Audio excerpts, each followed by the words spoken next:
Hey guys, welcome to 3D Stuff Tutorials. My name is Alex Durand. I am using Blender, which is a free 3D software which you can download from their website. I'll leave a link in the description. I am going to be making an axe. So if you open up Blender, you should see something like this. However, I do have screen keys on the bottom just so you can see when I type or press something. Basic navigation is we can scroll in and out to zoom in and out like that. You can also press the middle mouse button to orbit around the object, and then if we press shift and middle mouse button we can then pan around and move it to various different locations. But let's say you make a mistake and you move it all the way here and you can't quite get back to it. All you need to do is select it with left click and press the del key. You'll focus back onto your object. So now let's actually figure out how we can move and manipulate this object. We can press G to grab. And if you want to undo something before you click, you can press right click to cancel what you were going to do.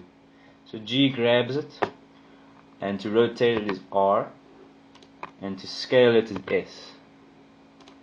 Now with all those things selected, we can move, rotate and scale along the X, Y and Z axis if we press X, Y and Z. So for example, if I want to grab it and only move it down the red X, I can do like that.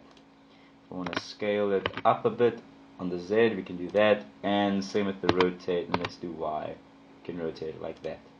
So now that we know how to do that, we can now go into edit mode by pressing tab, and edit mode allows us to change the shape of this object with vertices, edges or faces. And if we want to get to those, we can press 1 for vertices, and you can see we can select all of this. 2 is edges, and 3 is faces. Now with this face selected, if we press E, we can extrude this and make even more geometry. This can help us create even more complex shapes later on.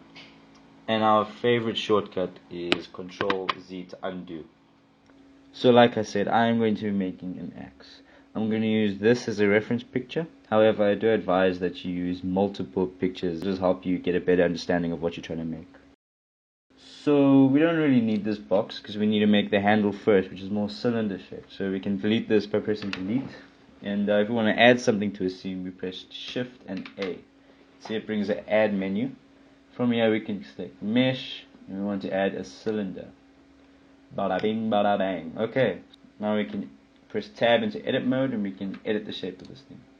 First of all, this handle needs to be a lot taller because it is after all. We can press G to grab, Z to move it up. Move it up a little bit more. Press Z. That seems about a reasonable height. Okay. Now if we want even more edges and stuff in between here, we can press Ctrl and R to add a loop cut. And you can see it makes that yellow line there. If we use our scroll wheel up and down, we can make more loop cuts or less loop cuts. For me, I'm going to use 3, and we can move along these edges. We'll move them up a little bit. And now that it's still selected, I'm going to scale them down a little bit because I want to make that nice bump. Let's move it out a bit, like about so. This handle needs to be small, we can scale it in a little bit. And then let's do the same for this piece. Del key to focus. Scale this down a little bit, let's move it down. I feel like about there seems right. This one, same thing. We're just going to scale it down a little bit. Let's move it out. And there we go, that has a nice curve shaped axe. But our axe is a very funny top piece. So let's extrude this up a little bit. Like about there. Seems right. And let's add 2 loop cuts this time. Now what I want to do here is I only want to make this go in. So let's scale along the y-axis. Like that. And then let's move this right about there. And here's what we got. Now it doesn't look so amazing right now. So what I recommend you guys do is we need to add a modifier to this. Now if we click this button over here, we get our modifier tab. We can click this, and the modifier we're going to use is subdivision surface. Now this looks horrible as is. Another thing you can do is we've got all these edges showing, but we want this handle to be smooth, right? So we can right click, and you see that it says shade smooth. but it still doesn't look too good. And the reason for that, if we press tab, go back into edit mode, we can see that it's been rounded off. So if we don't want it to be rounded off, we need an edge protect. So we can add another loop cut here and just put it right below this top edge so that that curve becomes a whole lot less.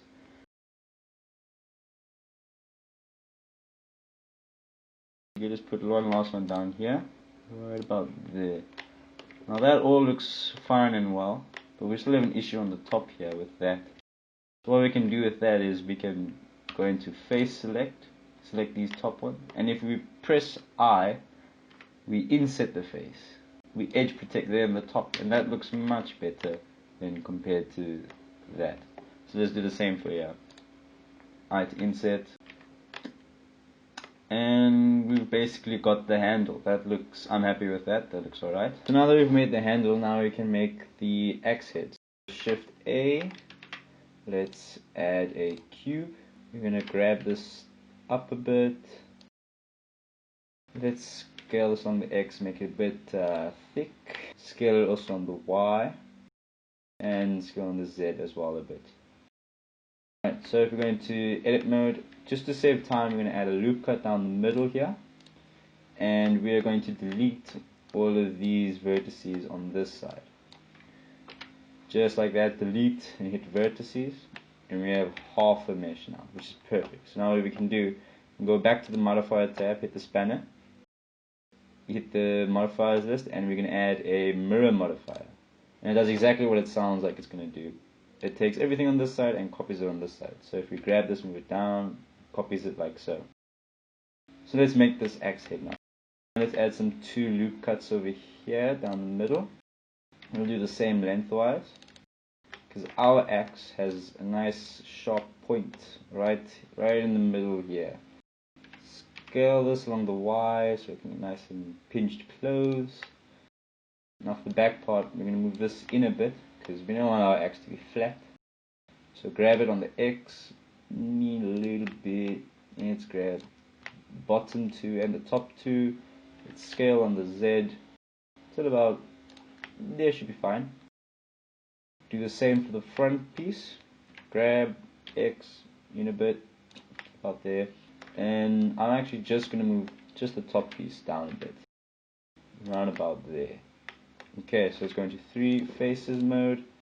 Select everything, E to extrude, out a bit. One thing I forgot to mention is for mirror modifiers should enable clipping. This will allow the edges to make a seamless connection. So let's go into 1 for vertices, and the X is very sharp, so let's grab these very last vertices. Grab it along the Y, move it out a bit, about there. And we're going to add 2 loop cuts down the middle here. So let's grab all of this except for these 2. Grab them, move it down ever so slightly, and if you press Control and select those 2 vertices, they'll be unselected.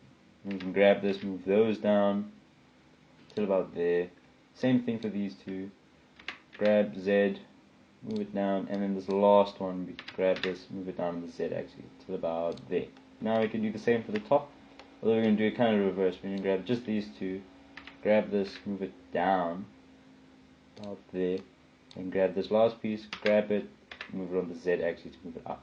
And we can actually move this up as well. Grab Z very slightly up like that. Actually, let's just grab this and move it down just as well. Now our axe is looking very thick. I know some people like that, but not lumberjacks. Okay, so grab it, X axis till about there, seems right. And we'll do the same for all other stuff, but not on the same position. So grab X a little bit thicker, and we can do the same here. Grab it X, move it in a bit, not about there. Let's grab this, move it on the Y, move it there, and we'll do the same here. Grab Y, move it down a bit.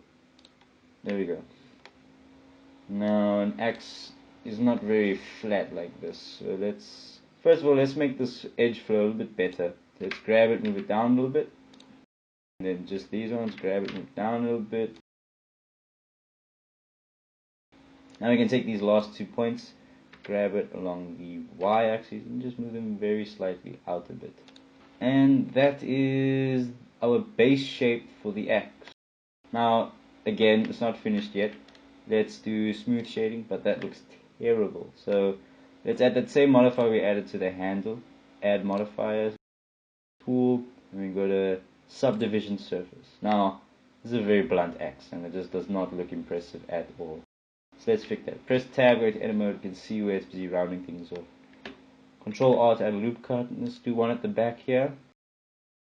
And let's add an edge over here to make this part sharp, right on the bottom there. Click it, move it down, and we'll do the same to the top.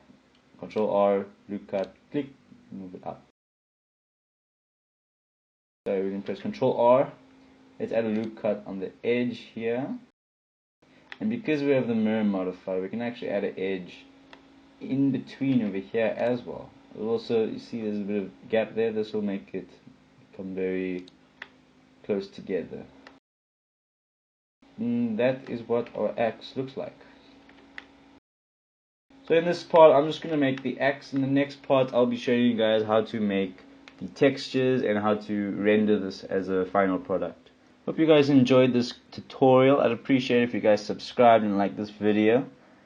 Now that you have an idea on how to model it, take this knowledge and make something cool. Make an even cooler axe. And I'll catch you guys in the next tutorial. Bye bye.